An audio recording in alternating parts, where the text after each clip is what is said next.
പാലക്കാട് ഉപതെരഞ്ഞെടുപ്പുമായി ബന്ധപ്പെട്ട വിവാദ പത്രപരസ്യത്തിൽ ജില്ലാ ഭരണകൂടത്തിന് വിശദീകരണം നൽകി LDF ചീഫ് ഇലക്ഷൻ ഏജന്റ്. അനുമതി വാങ്ങിയ ശേഷമാണ് പരസ്യം നൽകിയത്. സന്ദീപ് വാര്യരെക്കുറിച്ചുള്ള ഭാഗം ചില അഭ്യുദയകാംക്ഷികൾ നൽകിയതാണെന്നും അതിൽ സ്ഥാനാർത്ഥിക്ക് ബന്ധമില്ല എന്നുമാണ് വിശദീകരണം. ഗോകുൽ US വിവരങ്ങളുമായി ചേരുന്നുണ്ട്. ഗോകുൽ, ഈ വിശദീകരണത്തിൽ മറ്റെന്തൊക്കെ കാര്യങ്ങളാണ് പറയുന്നത്?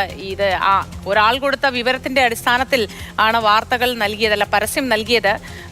അതിൽ സ്ഥാനാർത്ഥിക്ക് പങ്കില്ല എന്നാണല്ലോ പറയുന്നത്.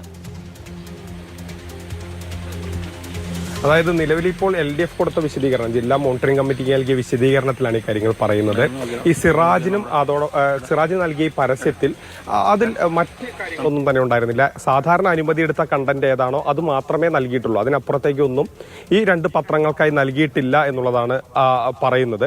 പക്ഷേ സന്ദീപ് വാര്യരെ കുറിച്ചുള്ള പരാമർശം, ആ വിവാദ പരാമർശം തങ്ങൾ നൽകിയതല്ല, LDF നൽകിയതല്ല, മറിച്ച് അത് ചില അഭ്യുദയകാംക്ഷികൾ നൽകിയതാണ്. അതിൽ പാർട്ടിക്കോ അല്ലെങ്കിൽ LDFനോ സ്ഥാനാർത്ഥിക്കോ ബന്ധമില്ല, LDF അല്ലാത്തരത്തിലൊരു പരസ്യം നൽകിയതെന്നുള്ളൊരു വിശദീകരണമാണ് ജില്ലാ മോണിറ്ററിംഗ് അതോറിറ്റിക്ക് നൽകിയിട്ടുള്ളത്. ഇനി മോണിറ്ററിംഗ് അതോറിറ്റി ചേർന്ന ശേഷം ഇതിൽ സ്വാഭാവികമായും ഇനി എന്തായിരിക്കും, ഈ വിശദീകരണം തൃപ്തികരമാണോ അതോ അല്ലാത്ത പക്ഷം മറ്റ് നടപടികളിലേക്ക് പോകുമോ, ആ കാര്യങ്ങളൊക്കെ തന്നെ ഇനി പുറത്തു വരേണ്ടതുണ്ട്, അല്ലെങ്കിൽ അറിയേണ്ടതുണ്ട്.